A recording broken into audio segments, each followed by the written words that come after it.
Jaya Jaya Sri Chaitanya Jaya Nityananda.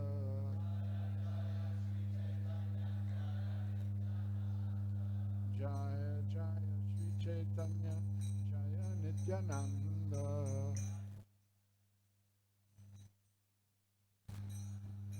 Jaya Dvaita Chandra Jaya Gaura Bhakta Vrinda.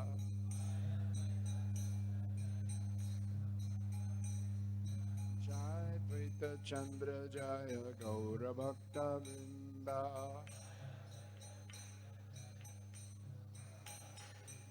Jaya Jaya Sri Chaitanya Jaya Nityananda. Jaya Jaya Sri Chaitanya Jaya Nityananda.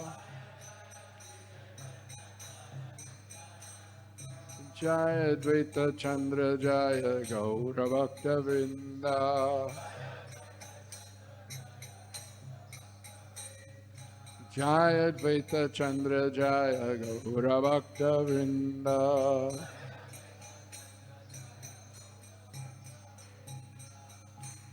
Reading from Chaitanya Charitamrita, Ad-Lila, Chapter 3, entitled The External Reasons for Lord Chaitanya's Appearance, text number 79.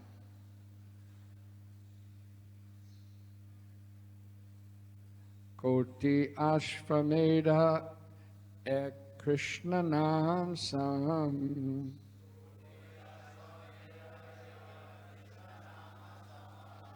Koti Ashvamedha Ek Krishna Nam Sam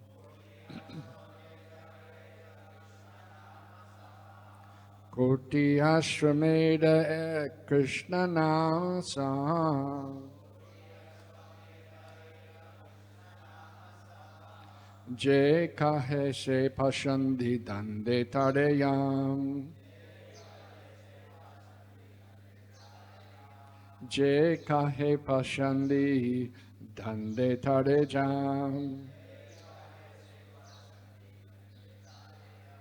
Koti Ashvamedha Ek Krishna Nam Sam Koti Ashvamedha Ek Krishna Nam Sam Je kahe se pashandi dande taranam Je kahe se pashandi dande tarajam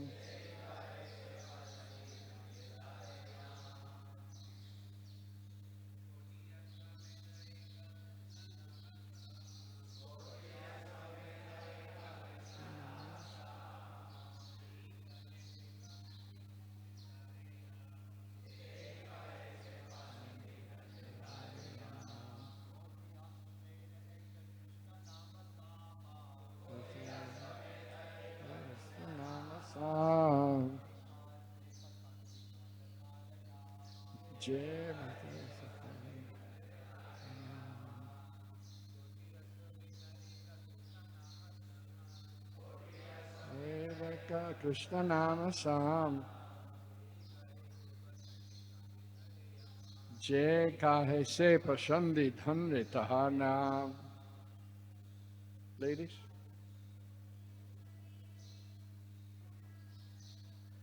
Koti Ashvamedha Ek Krishna Nama Sam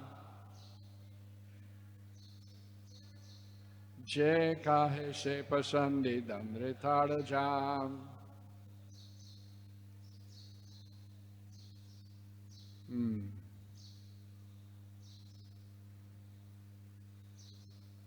Koti, 10 million.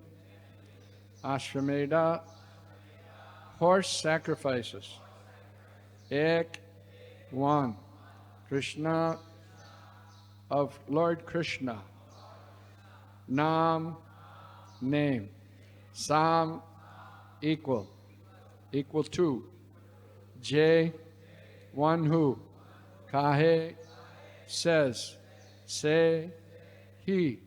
Pashandi, atheist. Dhande, punishes. Tade him Yamaraj. Translation. One who says that 10 million Ashvamedha sacrifices are equal to the chanting of the holy name of the Lord is undoubtedly an atheist. He is sure to be punished by Yamaraj. Purport by Srila Prabhupada. In the list of 10 kinds of offenses in chanting the holy name of the Supreme Personality of Godhead, Hare Krishna, the 8th offense is Dharma Bhrata Tyag Utadi Sarva Shubha Kriya Samyam Api Pramandaha. One should never consider the chanting of the holy name of Godhead equal to pious activities like giving charity to Brahmins or saintly persons, opening charitable educational institutions, distributing free food, and so on. The results of pious activities do not equal the results of chanting the holy name of Krishna. The Vedic scriptures say, Go koti damam grahane kagrasya prayag gangodaka kalpavasa yagna yutam meru suvarna dhanam govinda kirte na samang satam sahai. Even if one distributes 10 million cows in charity during an eclipse of the sun, lives at the confluence of the Ganges and the Jamuna for millions of years, or gives a mountain of gold in sacrifice to the Brahmins, he does not earn even 1/100th of a part of the merit derived from chanting Hare Krishna. In other words, one who accepts the chanting of Hare Krishna to be some kind of pious activity is completely misled. Of course it is pious, but the real fact is that Krishna and his name, being transcendental, are far above any mundane pious activity. Pious activity is on the material platform, but chanting of the holy name of Krishna is completely on the spiritual platform. Therefore, although Pashandis do not understand this pious activity, they can never compare. Therefore, although Pashandis do not understand this, pious activity can never compare to the chanting of the holy name. Om Ajnana Timidandasya Jnananjana Shalakaya Chakshurunmaditam Jena Tasmai Shri Gurave Namaha. Hare Krishna. So, this chapter deals with the reasons, the external reasons. There's the external, internal reasons for Sri Chaitanya Mahaprabhu's appearance in this world. Krishna, he came 5,000 years ago, and he gave his message, his upadesh, in the Bhagavad-gita. We read at the end, Krishna says clearly, Sarva dharmam prityaja mamekam saranam braja. Surrender unto me, Krishna says. But people didn't surrender. So more than 500 years ago, Sri Chaitanya Mahaprabhu appeared in Nadia, who's Krishna himself, as explained in the first part of this chapter. Krishna varnam tasha krishnam sango pangastra parshatam yognai sankirtana prayi ajantihi sumedasa. That Krishna comes not blackish, swarna, golden form. And those persons who have sufficient intelligence worship him. Sumedasa. Medasa means intelligence. Sumedasa means good intelligence. They worship this form of the Lord, this golden form of the Lord, by performing Harinam Sankirta. Once, Raghunath Das' uncles, they organized a meeting of Brahmins, and Haridas Thakur was also invited there. So, Haridas Thakur mentioned that simply by a shadow of the chanting of the holy name, Namabas, there's Namaparad, there's Namabas, and there's Shutnam. Right? So even by just by Namabas, one can attain liberation. So those Brahmins, they're objecting. They were thinking that in order to obtain liberation, you have to do heavy tapasya. You have to do so many pious activities and perform so many rules and regulations. They didn't have faith that by chanting of the holy name of the Lord in Namabas you can obtain liberation. They argued with Haridas Thakur. So one of the reasons that Chaitanya Mahaprabhu manifested his pastimes was to establish the power of the holy name of the Lord. Here the verse says that one cannot compare the holy name of the Lord to even performing koti. Koti is 10 million Ashvamedha sacrifices. In Kali Yuga, you can't even perform one Ashvamedha sacrifice. Nobody has that Shakti. Right? Previously, yagyas were performed by the expert brahmanas who knew the science of chanting mantras. Mantras, sound vibration, has so much power. Even modern science understands that there's another level of the material energy that they don't understand. In the future, science will have that. That simply by sound, one can manipulate the material energy. That's material. But in the spiritual platform, the holy name of the Lord is so powerful. And there's many examples in the Bhagavatam about the power of the holy name. It can't be compared to pious activities. Prabhupada mentions in the purport, chanting Hare Krishna is obviously pious, but it goes beyond that. Pious activities deal with the material world, the modes of nature. If you perform pious activities and you get pious credits, you get the karma of pious credits. Right? If you perform impious activities, you get the karma of the result of impious activities. We see in this material world, one person is very intelligent, born in a good family, has lots of wealth. Right? These are the results of pious activities.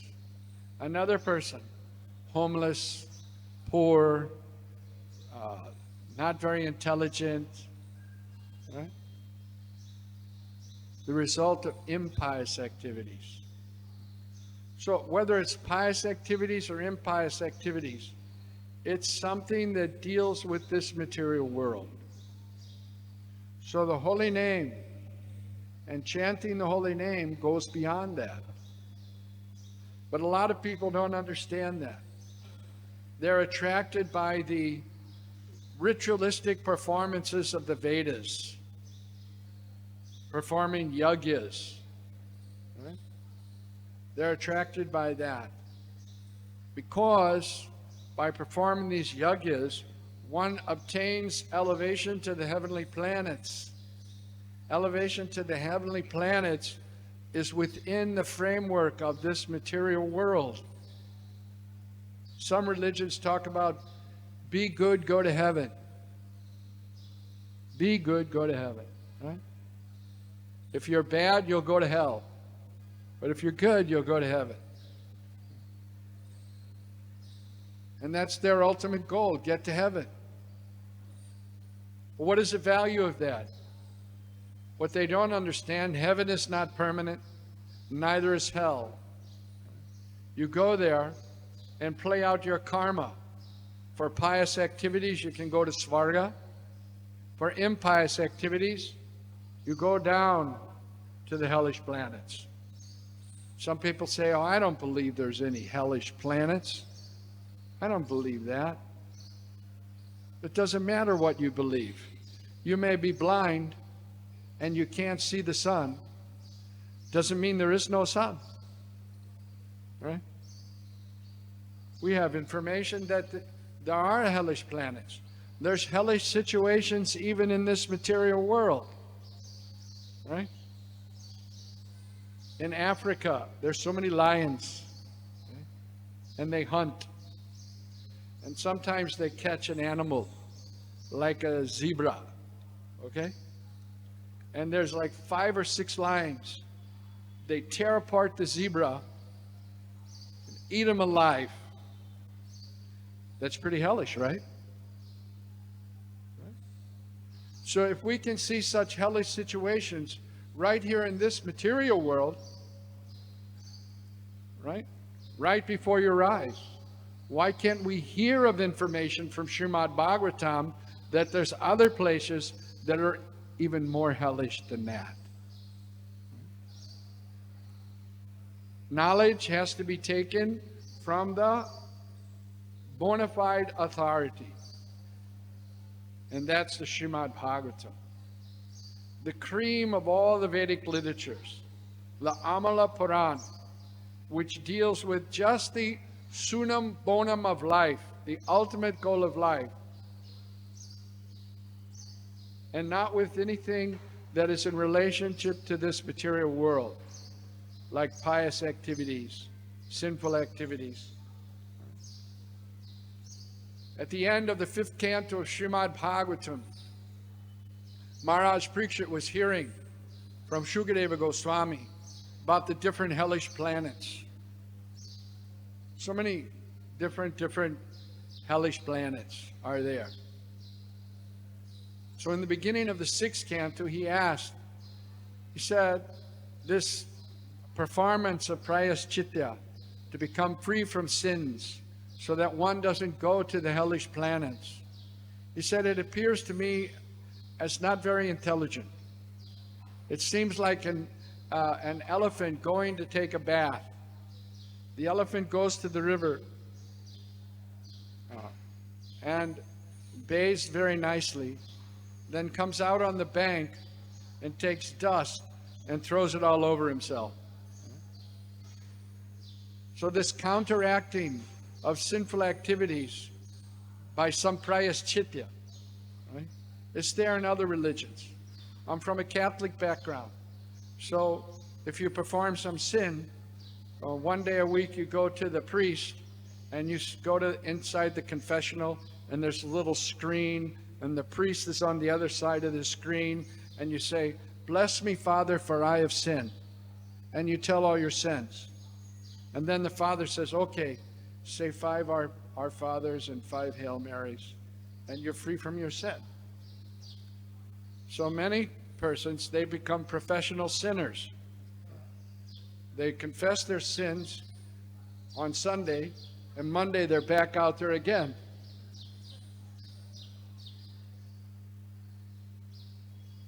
The same way, one by chanting the holy name, one becomes free from all sins. The holy name is so powerful.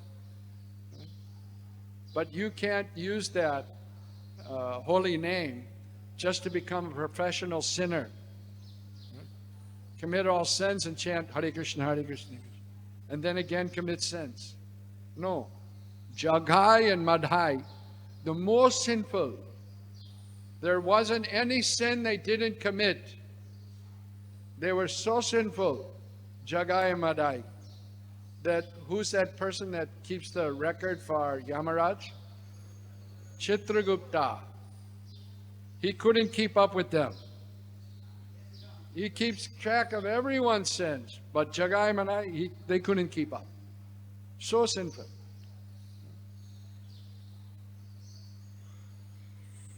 But by chanting the holy name of the Lord, one becomes free from all the sins. Just by chanting Krishna's name once, you can become free from more sins than you can commit in a lifetime.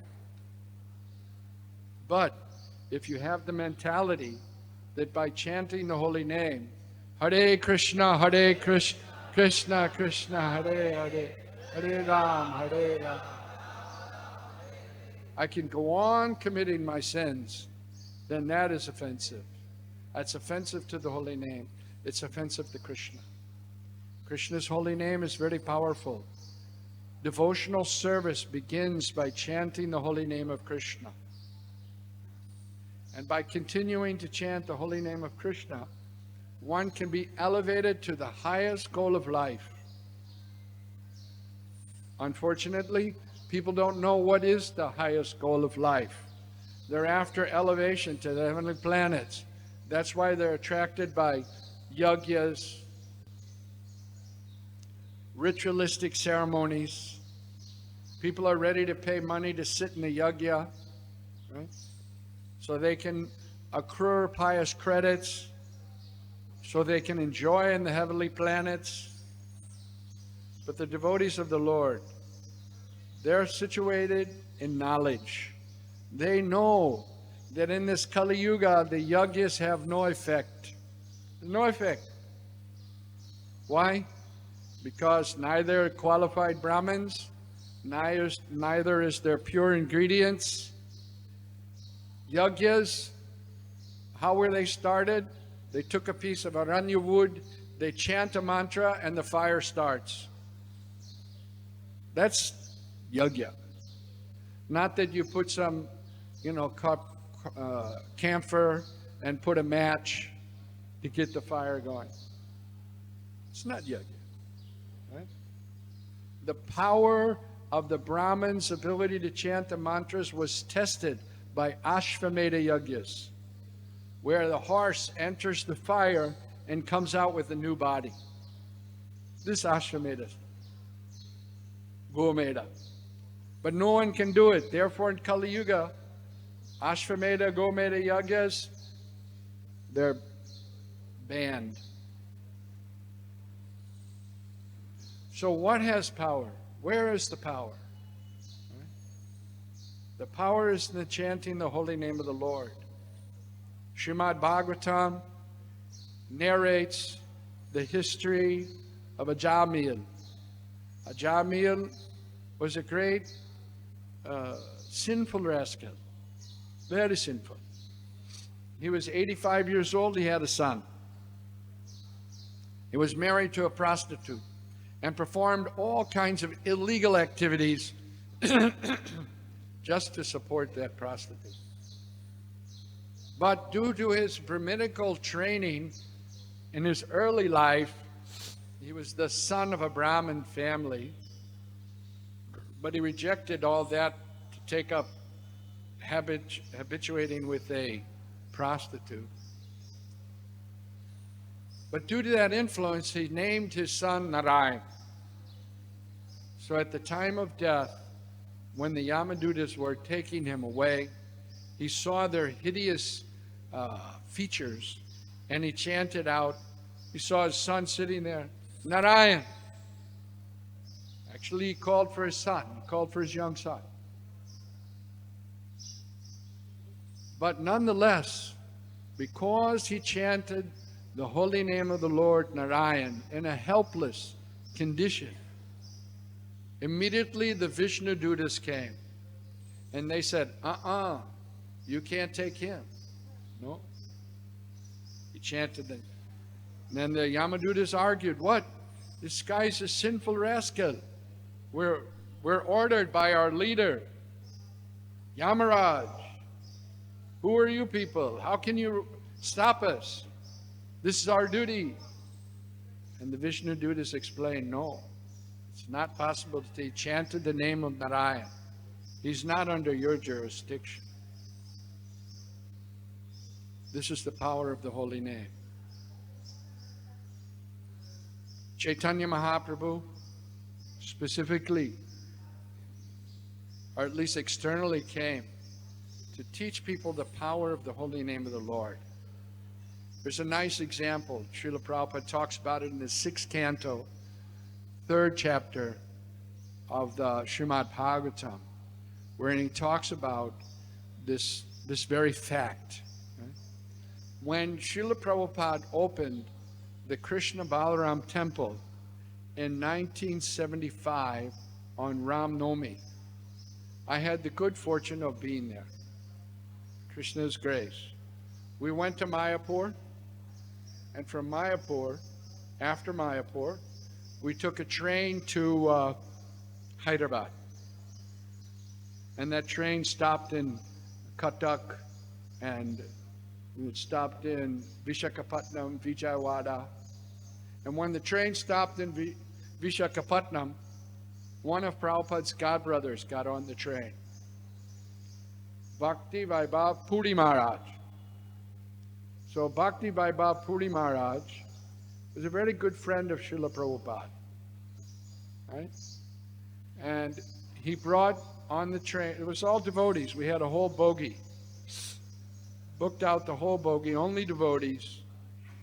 Tamal Krishna Maharaj was there, Achyutananda was there, and Hamsaduta was there, filled with devotees. Tripurari. So he brought lemon rice, baskets of lemon rice. Right? And I was surprised that, everybody in the Krishna consciousness movement except for Prabhupada was 20 years old or 25 years old or maximum 27 years old. But here's this old sannyasi. He comes on the train at the station in Visakhapatnam, and he's like one of the devotees. Right? He knows all the devotees know him. They're talking and he's talking.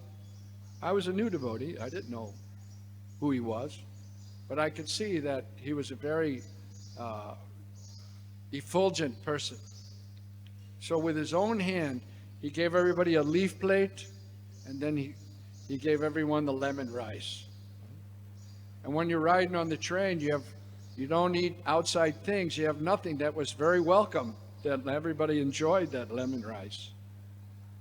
So then the train started to go, and I thought, oh, this Maharaj didn't get off. He'll be away from his station, And I was in anxiety. But it was already planned out that at the next station he would get down, and the devotees would pick him up there. Then we got to Hyderabad, and there's a nice story I heard from one of his disciples, Bhakti Vaibhav Puri Maharaj. Very nice story about Prabhupada, but I'll tell it later. So we went to Hyderabad, and there was the big Pandal program. Srila Prabhupada was giving lectures every night to 10,000 people, and they were asking questions. Right? One time they asked Prabhupada, Achyutananda would write the question on a piece of paper, and he would read the question to Srila Prabhupada. So one question was, can you show some mystic powers? They asked Prabhupada, can you show some mystic powers? Prabhupada said, a devotee of the Lord is not interested in mystic powers. Okay? He's not interested in the 5 kinds of liberation. What to speak of mystic powers? Mystic powers is within the jurisdiction of this material world, mystic powers. But whatever a devotee needs for the service of Krishna, Krishna supplies. Because the devotee's intention, he's not after mystic powers. He doesn't want a lot of followers. He doesn't want name, fame. He's not interested in these things. He wants to please Krishna. He wants to serve Krishna. So like that, Srila Prabhupada was giving the answer. And at the end, he said, but if you want to see my mystic powers, just see, I've turned malechas into brahmanas. And all the devotees went, Haribo!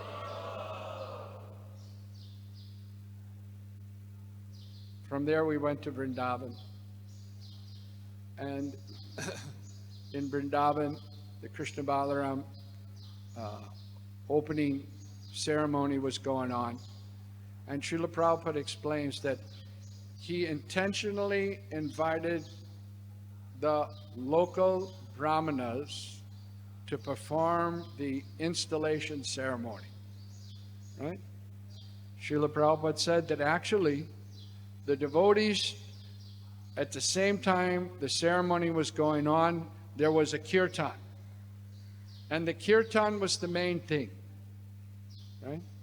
But just for the outside public, so that they had, because they didn't have so much faith in the Western brahmanas, so they had their local brahmanas perform the installation ceremony. And Srila Prabhupada was coming down from his room every day. They had a very elaborate yagyashalas made out of grass and bamboo. And they were performing so many ceremonies. Prabhupada would sit there every day around noon, and they would decorate his forehead and put kumkum. He patiently sat through all of that. But in the Bhagavatam, 6th canto, 3rd chapter, text number 24, you can read the purport. There Prabhupada says, actually, that was not the real installation. The real installation was when the devotees chanted, Hare Krishna, Hare Krishna, Krishna Krishna, Hare Hare, Hare Ram, Hare Ram. The real power is in the holy name. And Bhaktivinoda Thakur says clearly that there's nothing to be had in the 14 worlds. People are trying to get to the heavenly planets. But Bhaktivinoda Thakur said there's nothing to be had except the holy name. The holy name is the most valuable thing. The holy name is the most powerful thing. It's non-different from Krishna. And if we chant the holy name without offense, that holy name can take us to the spiritual world. Yagyas, pious activities, where can they take us? Maximum to the heavenly planets. You'll sit in the heavenly planets for a long time, enjoy your senses. When your pious credits run out, what happens? Back down to the material world. So right now, it's Kali Yuga. Kali Yuga is going on. How many years are we into the Kali Yuga? 5,000 years. You know how long the Kali Yuga is going to last?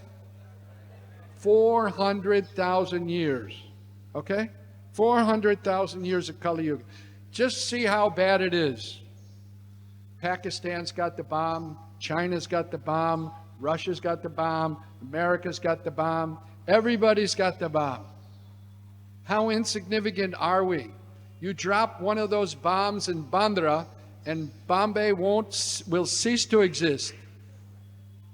You won't find any Bombay, right? So how dangerous it is.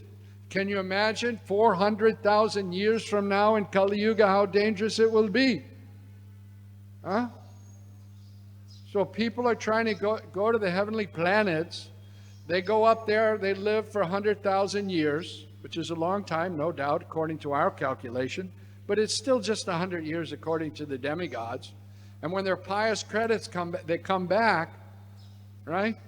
And Kali Yuga is another 100,000 years into the future, how much they have to suffer. So people that are attracted by are trying to perform pious activities to go to the heavenly planets, they're mudhas, actually. They're mudhas, foolish people. Rather, here's Chaitanya Mahaprabhu. He's telling everyone, chant the holy name of Krishna. Go back to the spiritual world. From the highest planet to the lowest planet, all are places of birth and death. Brahmanal Bhuvanal Loka. You have to change your body. Go back to the spiritual world.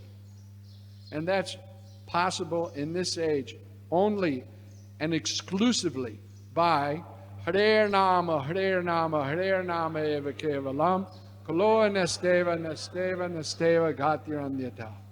Simply by chanting the holy name of the Lord, you can go back to the spiritual world. It's a special facility for the living entities in Kali Yuga to get back to the spiritual world through the chanting of the holy name. This Chaitanya Mahaprabhu specifically came to distribute and explain and convince everyone that chanting the holy name of the Lord is the most important activity that we can do. Are there any questions?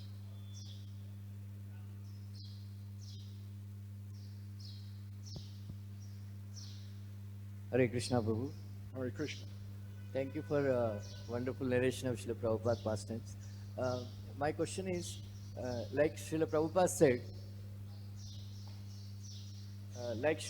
said, that there is no need to do all this yajna. Real chanting of Hare Krishna is a real installation. Now there is not so much pressure from outside temple people on us. So why do we conduct elaborate yajnas for installing the deities? Why not we simply chant Hare Krishna?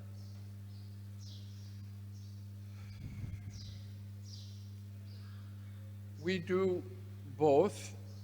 We perform an elaborate ceremony for the installation of the deity. And that is for us to know that something happened. Just like when a devotee gets initiated, right? The fact that you've accepted a spiritual master and that you're willing to follow his instructions, that should already be there. It doesn't depend on initiation, right?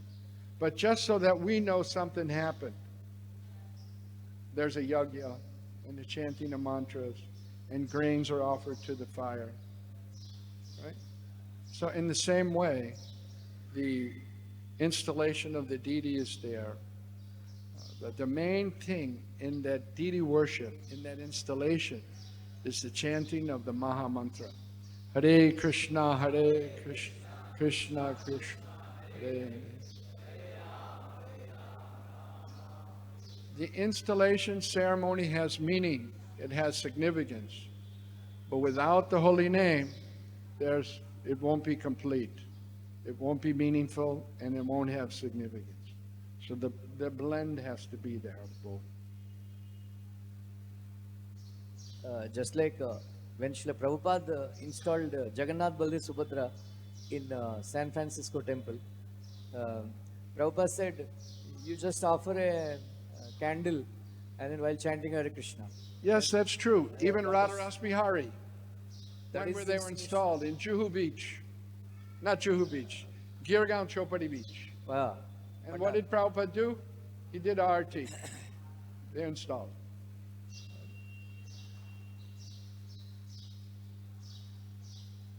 So that's, a powerful acharya, he can do that, but he told us, you do this.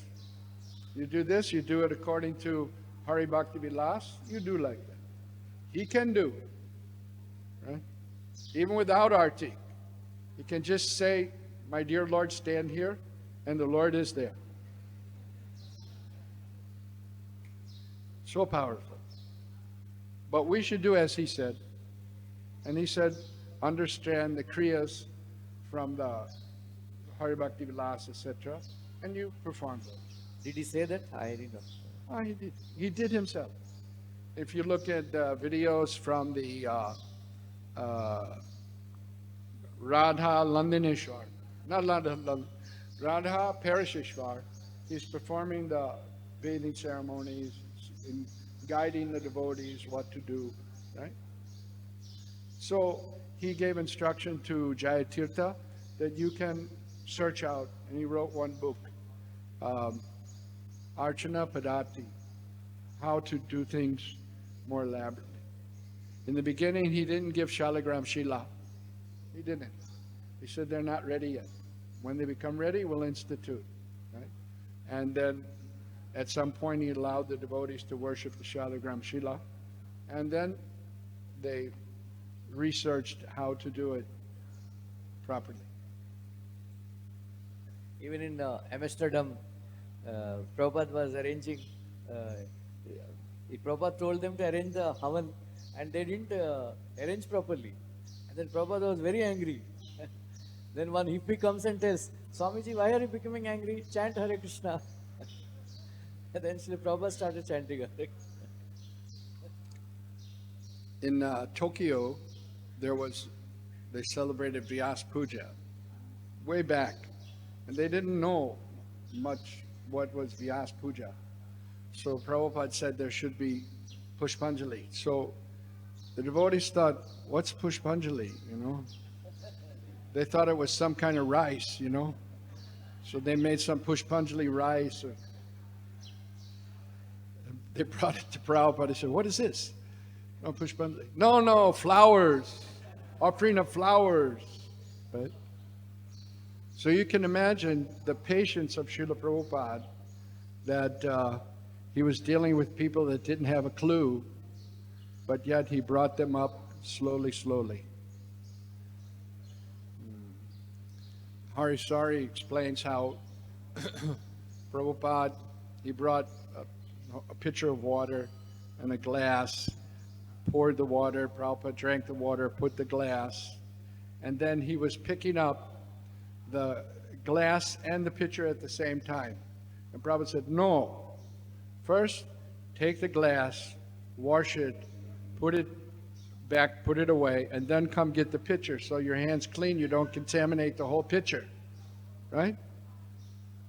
So Harisari was thinking how many times Prabhupada must have explained that to so many different devotees that come in service, but yet he very patiently described to everyone. Still we don't learn, you know. I see devotees, they pick their toes, put their hand in their japa bag and start chanting again. Come on. You touch your feet, you got to wash your hand. You touch the floor, you got to wash your hand. Right? This is Brahminical. Prabhupada told one devotee, Brahminical life means cleanliness. Right? You touch something not clean, you got to wash your hand. So our natures are not Brahminically inclined, but by chanting the holy name, our consciousness become purified, and in association with devotees, we learn gradually. We learn. Hare Krishna. Thank you, Prabhuji. Prabhuji, you are referring one story of Srila Prabhupada by Puri Maharaj's disciple, which Puri Maharaj told. You said, I'll say it later. One pastime for Srila Prabhupada. Any other questions? No? We'll get to it if we got time. Let me answer that question. Yes.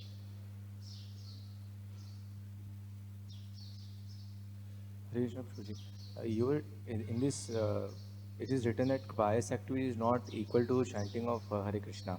But in Krishna book, I was reading, Srila Prabhupada writes in the Bal Gopal's Leela, that when the Krishna's friends, Bal Gopals, they were sitting with him and having lunch. So he writes, they are not ordinary souls, and they have got this opportunity to sit with Krishna face to face after many pious activities and many pious lives. Yes, so what devotees, is the meaning it's of... not that devotees don't do pious activities. They do pious activities. Everything they do is pious.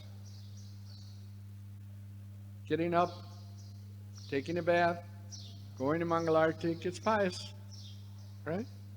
It's not sinful. Right? Okay. You chant the holy name, it's pious. Prabhupada says in the purport, it's pious. But it's beyond that also. Other activities people perform, like distributing food, opening eye hospital, That's also pious. But it's not beyond. Devotional service is beyond, it's pious, but it's beyond pious also. It's dibya. Tapo divyam putakiyena sattvam. Shudyed yashmad brahmasokyam tvanantam. Those activities can't bring brahmasokyam, spiritual happiness. They'll bring some material happiness. But devotional service, it goes beyond piety. Brahmasokyam, transcendental spiritual happiness. So it's above pious activity.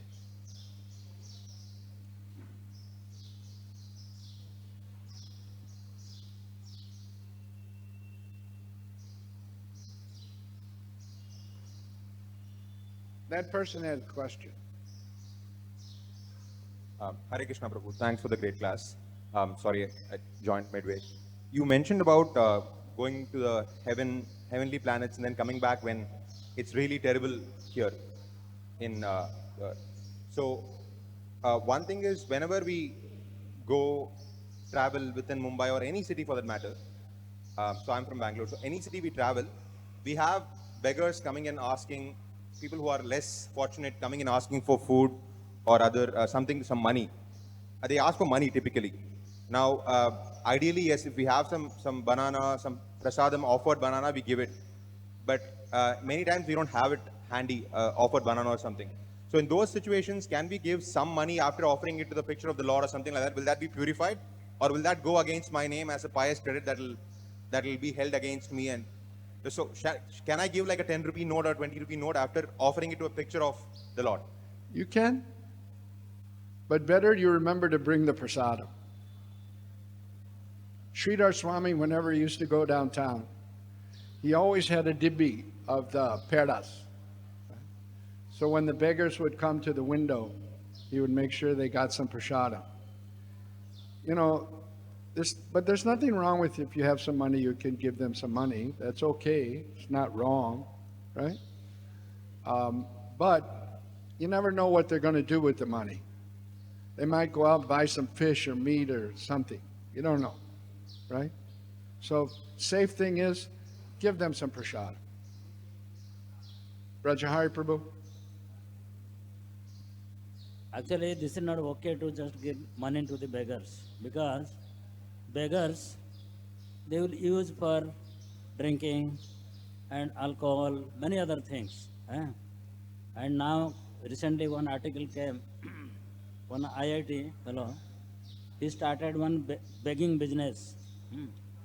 So begging business means 450 crores rupees worth of...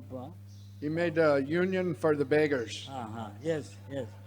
So just giving any money to the beggars, they will utilize in sinful activities. It is not good to just give. It's always better to give them prasadam.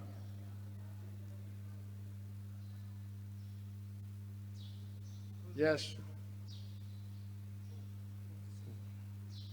Way in the back.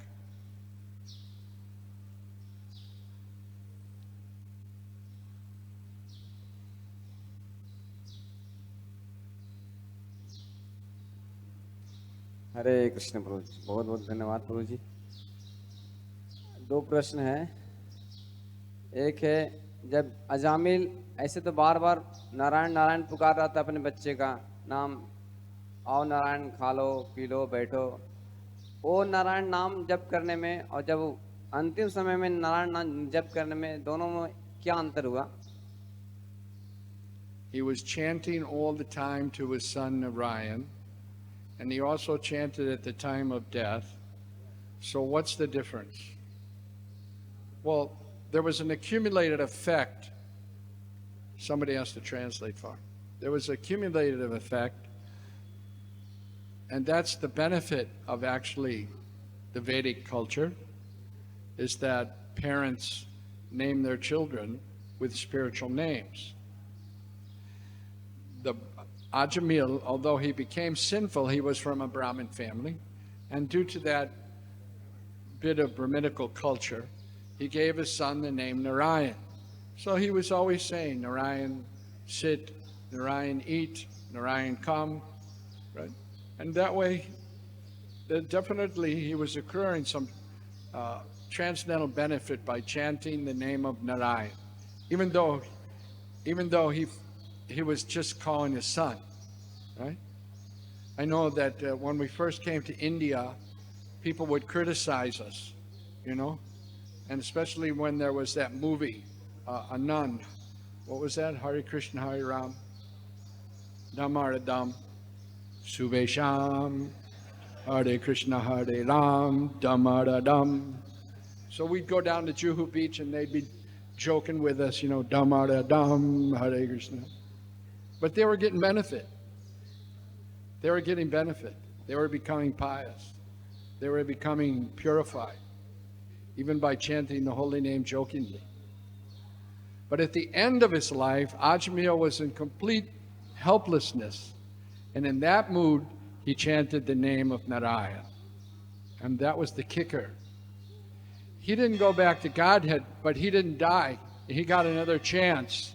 And he went to Haridwar, Rishikesh, and performed devotional service and meditated on the Supreme Lord. And then he went back to Godhead. So that's the difference. यानी वो अपराध युक्त पहले नाम जप कर रहा था, उसके बाद ने नामाभास. What's that? पहले जो ऐसा पुकार रहा था अपने बच्चे का नाम, तो नाम अपराध, और जब लास्ट में जो पुकारा वो नाम आभास, right? So you're asking whether he was chanting Namabad, Namabas, or Namaparad, Ajamil. Yeah. So at the end, he chanted purely because it was helpless. In a helpless mood, he chanted the name of Narayan. And therefore the Vishnudutas came. While he was chanting his son's name, you could consider it was either Namaparad or Namabas. Mostly probably Namaparad. But even that has a power. That has a power. You become free from the effects of your sinful activity. दूसरा प्रश्न है प्रभु जी. दूसरा प्रश्न है जैसे जगाए मदाई बहुत से पाप किए थे, लेकिन जब चैतन्य महाप्रभु और नित्यानंद प्रभु की कृपा से फिर दोबारा वो पाप रिपीट किए नहीं. उसके बाद हम लोग का जीवन में भी होता है कि हम लोग भी बहुत से अलग अलग संस्कार से आए हैं, तो फिर दोबारा वो हम लोग का संस्कार में जाने का चांस ऐसा कर भी देते हैं. तो ऐसा दोनों अंतर क्या हुआ? We should learn from the example of Jaghai and Madhai.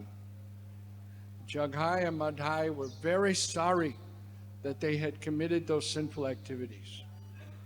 They regretted within the heart very much.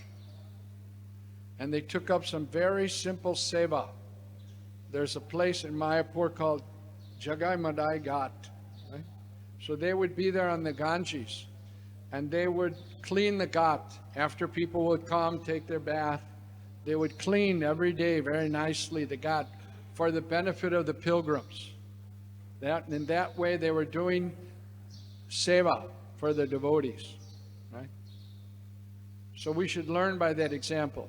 Yes, previously we performed many sinful activities. Now we've come to Krishna consciousness. We regret having performed those sinful activities, and we should be in a humble mood of rendering service to Krishna, Krishna's pure devotees, and the devotees in general, so that we never go back to that consciousness again. हरे कृष्ण प्रभु, बहुत बहुत धन्यवाद प्रभु जी. Hare Krishna. Hare Krishna. Any other questions? Well, it's 5 after 9. There's no time for the story today. Maybe another day. Hare Krishna. Srila Prabhupada ki, Sri Chaitanya Mahaprabhu ki, Nitai Go Premanande.